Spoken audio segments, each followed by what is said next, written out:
Hello everyone, welcome to Knowledge of Coaching Classes, Standard 12, Chemistry, Unit number 15, Introduction to Polymer Chemistry।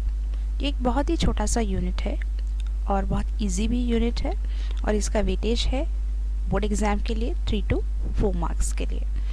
और ये जो lectures हैं ये हमारे न्यू सिलेबस के अकॉर्डिंग हैं और जो 25% रिड्यूस हुआ है सिलेबस उसके अकॉर्डिंग वीडियो बनाया हुआ है। तो चलिए स्टार्ट करते हैं। What is mean bye polymer? The word polymer is coined from the two Greek words. First one is poly.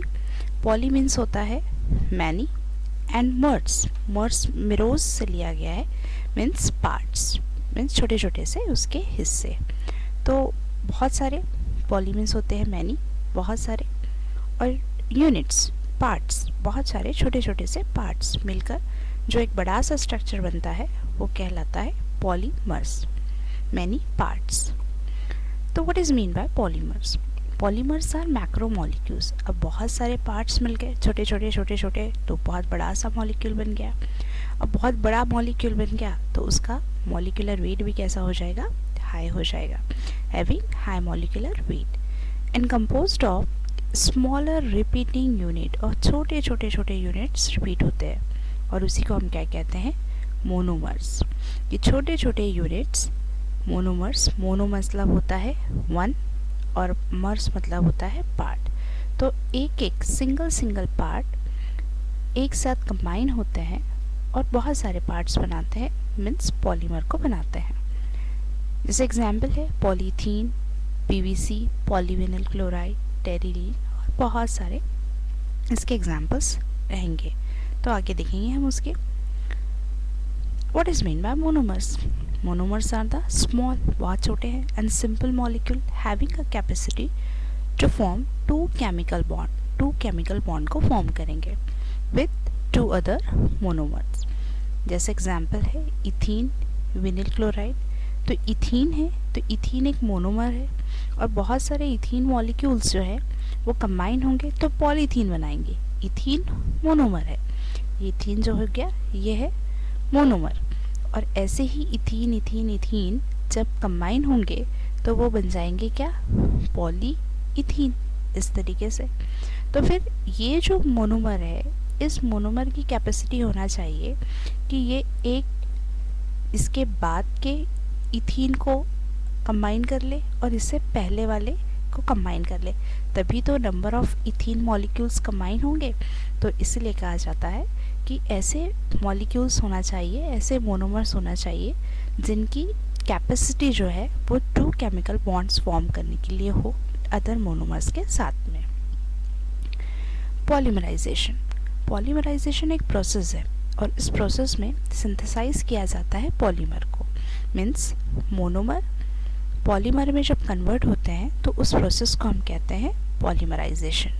ये मोनोमर है, बहुत सारे मोनोमर्स रहेंगे और मोनोमर कंबाइन होकर पॉलीमर फॉर्म करेंगे तो उस प्रोसेस को कहेंगे हम पॉलीमराइजेशन।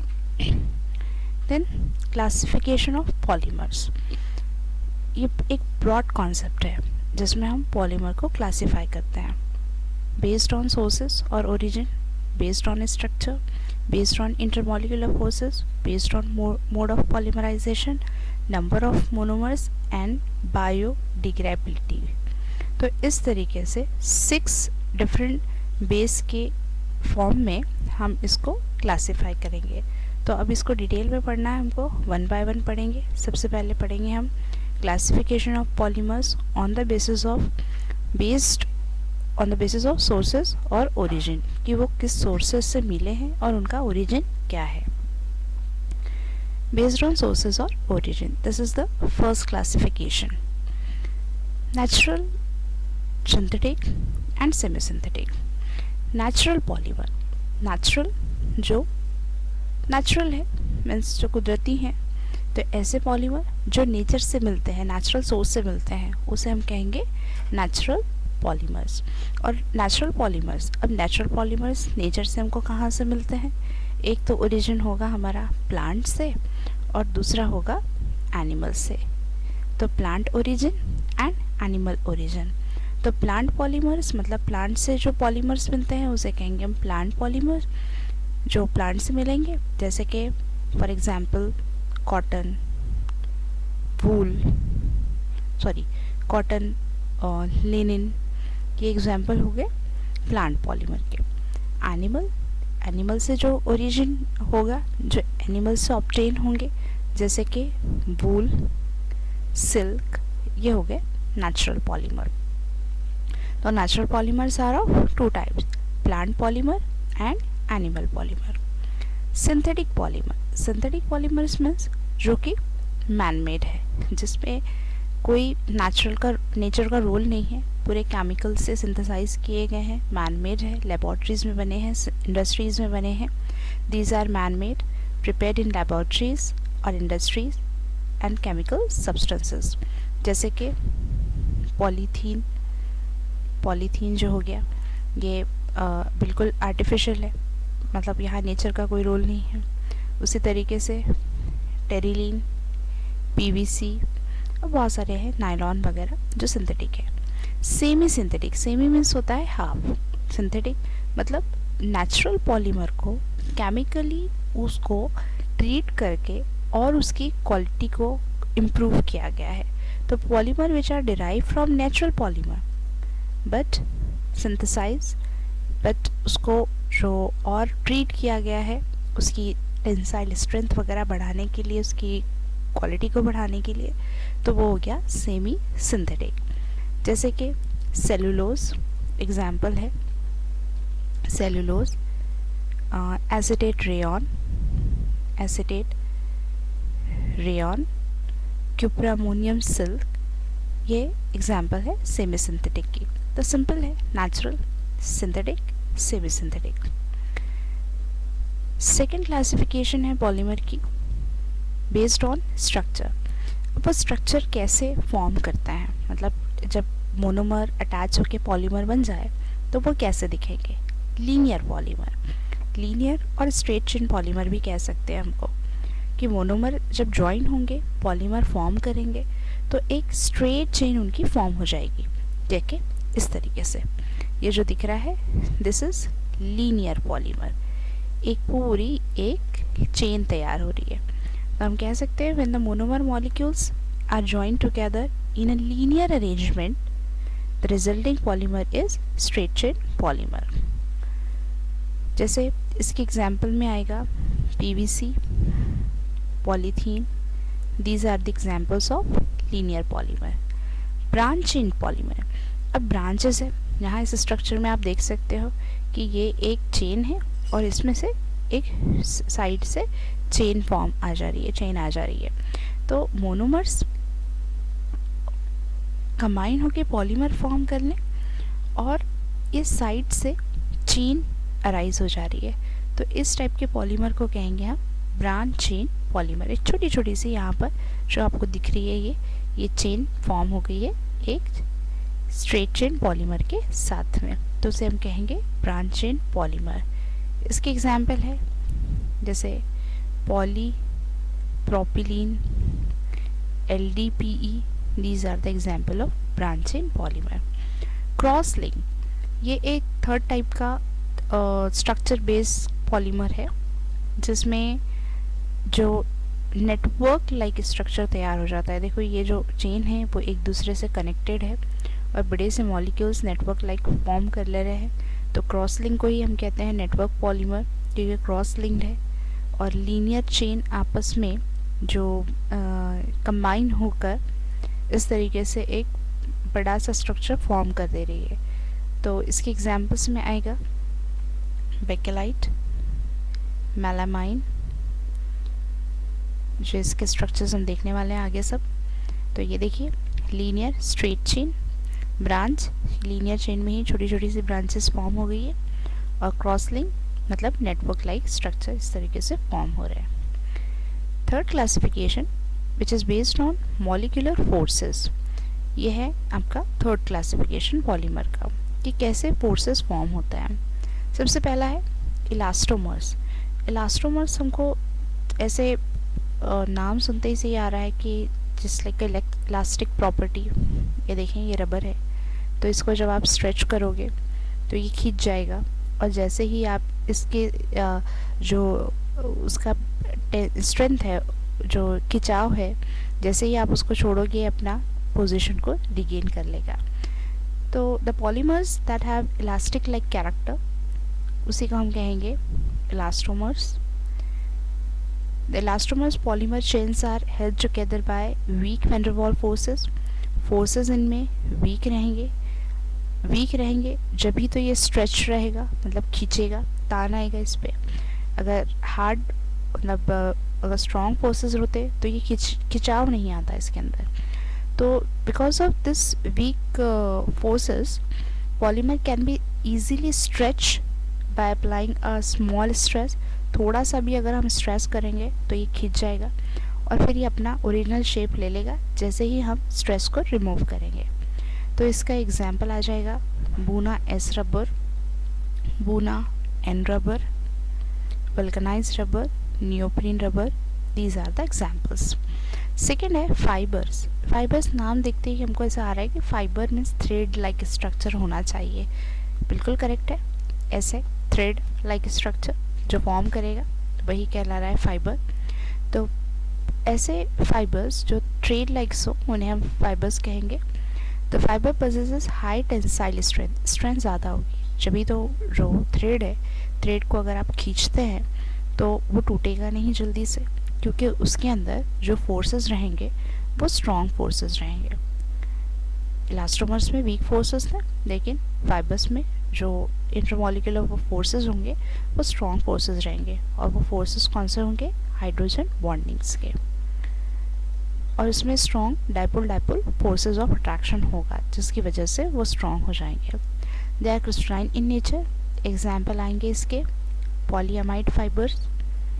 पॉलीअमाइड फाइबर्स में एग्जाम्पल हो जाएगा इसका नायलॉन 6 जो टेक्सटाइल इंडस्ट्रीज़ में जिसका यूज़ किया जाता है। उसी तरीके से पॉलिस्टर, ये भी टेक्सटाइल इंडस्ट्रीज़ में यूज़ होने वाला फाइबर है, polyesters. Next polymer is thermoplastic polymer. Thermoplastic, थर्मिस होता है हीट, प्लास्टिक। अब थर्मोप्लास्टिक पॉलीमर्स मीन्स ऐसी प्रॉपर्टी है जिसको हम हीट करें तो वो सॉफ्ट हो जाए, मीन्स सॉफ्ट ऑन हीटिंग। अगर हीट करते हैं तो वो सॉफ्ट हो जाएगा। एंड हार्ड ऑन कूलिंग, लेकिन जैसे ही वो कूल होता है तो वो हार्ड हो जाएगा। तो उसे कहेंगे हम थर्मोप्लास्टिक पॉलीमर। देखो ये बॉटल्स दिख रही है। अब इन बॉटल्स को जब आप गर्म करेंगे तो ये पिघल जाएगी और बिल्कुल सॉफ्ट हो जाएगी, मेल्ट हो जाएगी। लेकिन जैसे ही वो कूल होती है, अगर आपने उसको टेम्परेचर देना बंद कर दिए तो कुछ देर के बाद में कूल हो जाएगी और कूल होने के बाद में वो हार्ड सब्सटेंस में कन्वर्ट हो जाएगा। तो मीन्स कि ऐसे पॉलीमर जो हीट करने पे सॉफ्ट हो जाते हैं और कूल करने पर हार्ड हो जाते हैं, तो ऐसे प्लास्टिक को कहेंगे हम थर्मोप्लास्टिक पॉलीमर। इनकी एग्जांपल आएगी पॉलीथीन, ये क्योंकि प्लास्टिक से है तो ये हो गया पॉलीथीन, पॉलीविनाइल क्लोराइड, पॉलीस्टाइरीन, बहुत सारे इसके एग्जांपल्स रहेंगे। थर्मोसेट पॉलीमर, थर्मो मीन्स होता है heat, setting means as it is रह जाना, मीन्स ऐसे पॉलीमर जो हीट करने के बाद भी सॉफ्ट नहीं होते। Do not become soft on heating, do not become soft on heating, heat करने के बाद भी वो सॉफ्ट नहीं होते, तो उसे हम कहते हैं थर्मोसेटिक पॉलीमर। और इसमें एग्जांपल आ जाएगी इसकी बेकेलाइट, यूरिया फॉर्मल्डिहाइड एक्सेट्रा। इसके भी रिएक्शंस हम आगे देखने ही वाले हैं। The next classification of polymer which is based on mode of polymerization. This is the fourth type, based on mode of polymerization। कि polymerization होता कैसे है? Addition, condensation, ring opening. Addition polymerization means कि मोनोमर्स ऐड हो रहे हैं और उसमें से छोटा सा मॉलिक्यूल भी लॉस नहीं हो रहा है। तो addition polymer are form by addition of monomers without loss of any small molecule. कुछ भी छोटा सा मॉलिक्यूल इसमें से लॉस नहीं हो रहा है। देखें इस तरीके से कि टेट्राफ्लोरोइथीन है, टेफ्लॉन बन गया, CF2 CF2 CF2 CF2। यहाँ पे कुछ भी लॉस नहीं हुआ है, सिर्फ ये जो नंबर ऑफ मोनोमर्स हैं वही रिपीटिंग में गए और पॉलीमर्स को फॉर्म कर लिए। ये हो गया एडिशन पॉलीमर। कंडेंसेशन पॉलीमर मतलब दो डिफरेंट मोनोमर्स हैं और डिफरेंट मोनोमर्स को ऐड करके एक छोटा सा molecule like water, alcohol, ammonia इस तरीके से निकाला गया है। जैसे ये देखें, ये एक मोनोमर है यहाँ पर और ये एक दूसरा मोनोमर है और इसको मिलाकर ये एक मोनोमर बना। तो यहाँ से वाटर मॉलिक्यूल को रिमूव कर रहे हैं, वाटर मॉलिक्यूल रिमूव होगा तो ये इस तरीके से पॉलीमर फॉर्म होगा। तो इधर से मतलब दो मोनोमर को ऐड अप करने के लिए एक स्मॉल मॉलिक्यूल को निकाला गया, तो उसे हम कहेंगे कंडेंसेशन। कंडेंस करना, एक करना, दो अलग अलग मोनोमर्स को ऐड करने के लिए एक छोटा मॉलिक्यूल को रिमूव करना। रिंग ओपनिंग, कि जो मोनोमर है वो रिंग फॉर्म में है और उसी को हम क्या कर रहे हैं, ओपन कर रहे हैं। तो रिंग ओपनिंग पॉलीमर को हम ऐसा कहेंगे, it is a process in which the ring of monomer opens and linear polymer form. Ring को ओपन कर दिए तो बन जाएगा वो एक लीनियर पॉलीमर। देखो ये एक मोनोमर है, ये एक पूरा रिंग में एक दूसरे से कनेक्टेड है और इसको खोल दिए। ये देखो ये NH है, ये हमने लिखा NH, फिर उसके बाद CH2 CH2 CH2 CH2 CH2 1 2 3 4 5 time, तो हमने लिख दिया CH2/5 और उसके बाद है C डबल बॉन्ड O मतलब CO, तो ये लिख दिया हमने CO। तो इस रिंग को हमने ओपन कर दिया, तो ओपन कर दिया तो ये हो गया रिंग ओपनिंग। तो इसे पॉलीमर को कह लेंगे हम ring opening polymer. Fifth classification, the fifth classification which is based on number of monomers. कितने मोनोमर्स से मिलकर पॉलीमर बन रहा है, मतलब कैसे मोनोमर्स से मिलकर पॉलीमर बन रहा है। होमोपॉलीमर, होमोपॉलीमर, होमो मीन्स होता है सेम, मतलब सेम टाइप के मोनोमर्स से मिलकर। देखें इस तरीके से, यही वाला एग्जाम्पल ले लो, एक ही मोनोमर है, एक ही टाइप का मोनोमर है और यही मोनोमर एड अप होके पॉलीमर फॉर्म कर रहा है। तो हम कह सकते हैं कि the polymer which have only one type of repeating unit are called homopolymer. Example यही टेफ्लॉन है, polythene, polypropylene, nylon 6, these are the example. Copolymer, copolymer को ही हम कह सकते हैं हेटेरोपॉलीमर, दूसरा नाम दे देंगे हम इसको हेटेरोपॉलीमर, मीन्स डिफरेंट पॉलीमर्स। अब डिफरेंट पॉलीमर्स कि ऐसे पॉलीमर जिनके 2 और मोर रिपीटिंग यूनिट्स फॉर्म हों।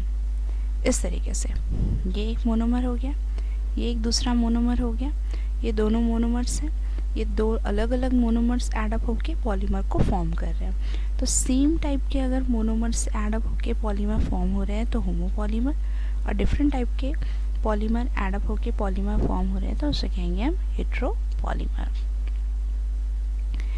Next type of polymer is which is based on biodegradability. अब बायोडिग्रेडेबिलिटी मीन्स कि वो इन्वायरमेंट में डिसइंटीग्रेट होते हैं या नहीं होते हैं। बायोडिग्रेडेबल, बायोडिग्रेडेबल मतलब इन्वायरमेंट में डिग्रेड होने वाले पॉलीमर। तो सिंथेटिक पॉलीमर हैं, मतलब 2 टाइप्स के पॉलीमर्स रहेंगे, नेचुरल और सिंथेटिक। तो नेचुरल पॉलीमर तो ऑब्वियसली बायोडिग्रेडेबल होते हैं, लेकिन ऐसे पॉलीमर बनाए जाएं सिंथेटिक पॉलीमर जो डिसइंटीग्रेट हो जाए खुद ब खुद after a certain period of time due to environmental degradation by microbes are called biodegradable polymer. इसकी एग्जाम्पल है PHBB, डेक्स्ट्रॉन, नायलॉन 2, नायलॉन 6। इनकी भी हम प्रिपरेशन आगे देखने वाले हैं। सेकंड है नॉन बायोडिग्रेडेबल, नॉन मीन्स नहीं, जो इन्वायरमेंट में डिसइंटीग्रेट नहीं होते हैं, synthetic polymer which are not affected by microbe, microbe से भी इनको कोई असर नहीं होता है और ये इन्वायरमेंट में बहुत सालों साल तक के एक वेरी लॉन्ग टाइम पीरियड में ये प्रेजेंट रहते हैं और ये प्रोड्यूस करते हैं पोल्यूशन को, जैसे कि पॉलीथीन। ये है नॉन बायोडिग्रेडेबल पॉलीमर। तो ये था क्लासिफिकेशन, डिफरेंट हमने क्लासिफिकेशन देखा पॉलीमर का। अब नेक्स्ट वीडियो लेक्चर में देखेंगे हम इन्हीं पॉलीमर्स की प्रिपरेशन।